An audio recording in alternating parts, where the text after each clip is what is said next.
प्रकाश के परावर्तन प्रकाश हाइगेंस के सिद्धांत के अनुसार प्रकाश के परावर्तन की व्याख्या। क्या आपको याद है? आपसे कोई पूछे परावर्तन किसे कहते हैं तो आप क्या बताएंगे? आपको याद होगा कि जब भी परावर्तन की बात करता है तो प्रकाश के परावर्तन में आपने पढ़ा है कि जब प्रकाश को किसी चिकने तल पर डाला जाता है तो प्रकाश उस चिकने तल से टकरा करके वापस लौट जाता है। इस घटना को प्रकाश का परावर्तन कहते हैं। याद है? चिकना तल पर प्रकाश को डाले, इस पर टकरा के वापस लौट गया, इसे प्रकाश का परावर्तन कहा जाता है। आप ये भी पढ़े होंगे प्रकाश के परावर्तन के दो नियम होते हैं। पहला नियम होता है कि आपतित किरण, परावर्तित किरण और अभिलंब तीनों एक ही तल में होते हैं, तीनों एक ही तल में होते हैं। दूसरा आप कहे थे कि आपतन कोण सदैव परावर्तन कोण के बराबर होता है। तो आपने देखा, और आप कल जब आपको मैं पढ़ा रहा था हाइगेंस के सिद्धांत के बारे में तो मैंने लिखाया था कि हाइगेंस ने प्रकाश को अनुदैर्ध्य तरंग माना था। और सुनो, हाइगेंस ने कहा था कि जब हम प्रकाश को तरंग के रूप में मानेंगे तो प्रकाश के परावर्तन और अपवर्तन की व्याख्या कर सकते हैं, और आज करके दिखा भी रहे हैं हाइगेंस जी। और वो कहते हैं कि हाइगेंस के अनुसार प्रकाश की परावर्तन की व्याख्या कैसे करेंगे। तो सबसे पहले क्या करेंगे, हम एक पृष्ठ लेंगे। हमें क्या लेंगे? पृष्ठ लेंगे। देखो मैं पहले आपको चित्र बता रहा हूँ। सबसे पहले हम लोग एक पृष्ठ लेंगे इस तरीके से। पृष्ठ बहुत चमकदार होगा, इसके ऊपर कलई किया गया होगा, और इस पृष्ठ पर आप प्रकाश को डालेंगे। इस पृष्ठ पर ये तरंगे चल रही है। चलो, एक ये तरंगे आई और एक ये तरंगे आई, दो तरंगे आ रही, आ गई। ध्यान देना, ये तरंगे आ रही है। कहाँ आ रही है?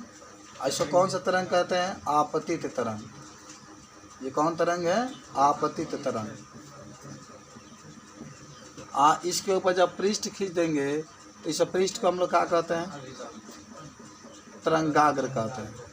क्या कहते हैं? सुनो, दोनों का चाल सेम है, क्योंकि दोनों हवा में आ रही हैं। इधर ले जाते वायु में। हमारा रूल है कि जब ये टकराएंगे तो नीचे तो जाएंगे नहीं, क्योंकि परावर्तन के बारे में पढ़ रहे हैं, ये टकरा करके वापस आएंगे। तो सुनिए तनी कहानी इसमें ये होगा कि ये दोनों तरंगे आई, ये जितने देर में आगे बढ़ेंगी, जितने देर में क्या होंगे आगे बढ़ेंगी, उतने देर में तरंगे टकरा करके और आगे बढ़ जाएगी। समझ रहे हो बात को? मान लो यहाँ तक आके यहाँ पर आपने तरंगाग्र खींचा, ये वाला हिस्सा, यानी दूसरा कलर से खींच देते हैं, तो जितना डिस्टेंस इस तरंग ने तय किया उतना तो इसने तय किया।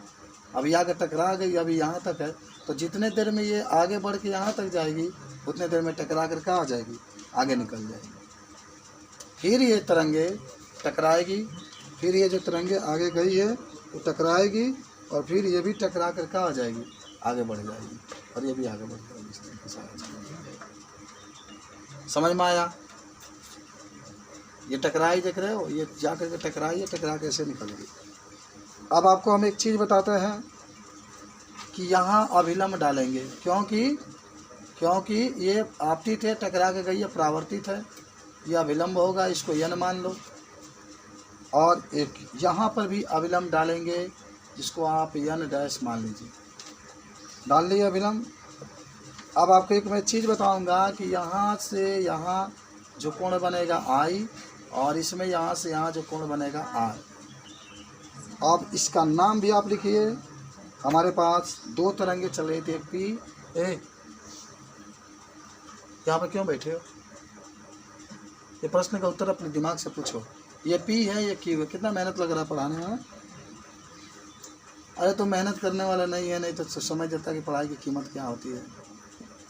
कोई तुम्हारा घर में पढ़ के कुछ बना नहीं है तो पढ़ाई की कीमत क्या होती है समझ जाता। क्या करोगे? ये आपका है, ठीक है। और देखो ये अभिलंब जहाँ मिलेगा वहाँ पर तो जानते हो 90 डिग्री का कोण ये बन जाएगा आगे जब बढ़ाएंगे।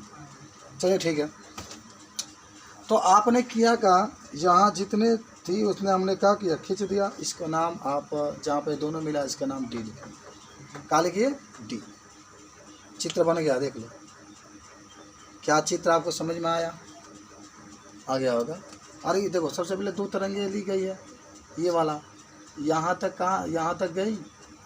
तो अब इसके आगे जाएंगे, इसे खींचता हुआ तरंगाग्र हमने खींचा इस तरीके से, जहाँ तक आगे जाएंगी वहाँ से टकरा करके ये टकरा करके आगे निकल जाएंगी, ठीक है। अब फिर ये टकराएगी तो फिर ये जाएगी, फिर यहाँ पर अभिलंब, और ये अभिलंब से इस पृष्ठ से कोण आई और अभिलंब से इसकी कोण आर मान लेंगे। और आप यहाँ पर लिखेंगे चित्र से, किससे, चित्र से। आप देख रहे हैं कि जो कोण आई है वह कोण आर के क्या है, बराबर है। दोनों कोण क्या हो जाएंगे, बराबर हो जाएंगे। आपको दिखा देना है, दिखा देना ये चीज़ को कि आपतन कोण आई परावर्तन कोण आर के क्या है, बराबर है, आर के बराबर है। अतः यह प्रकाश के परावर्तन के द्वितीय नियम को पुष्टि करता है। द्वितीय नियम का क्या करता है, पुष्टि करता है। द्वितीय नियम यही नहीं है जी कि आपतन कोण पुष्टि करता है। अच्छा अब तुम देखो ये आपतित किरण है, टकरा के जा रही परावर्तित किरण है और अभिलंब है, तीनों एक ही तल में है ना। तथा लिख लेना आपतित किरण, क्षमा कर देना, परावर्तित किरण और अभिलंब यहाँ लिख देते हैं, और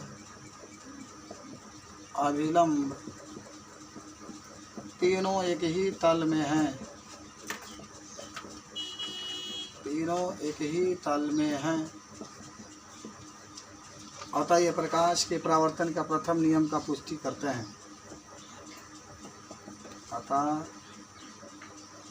यह प्रकाश के परावर्तन के प्रथम नियम का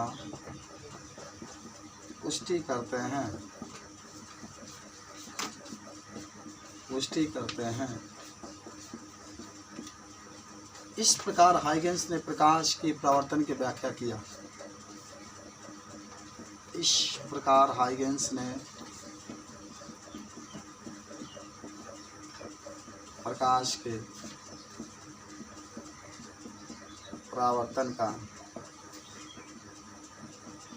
व्याख्या किया। यही है आपके पास, नोट कर लीजिए। इसको तो हम सिखा कर आपको छोड़ेंगे। प्रकाश के परावर्तन के हाइगेंस के नियम के अनुसार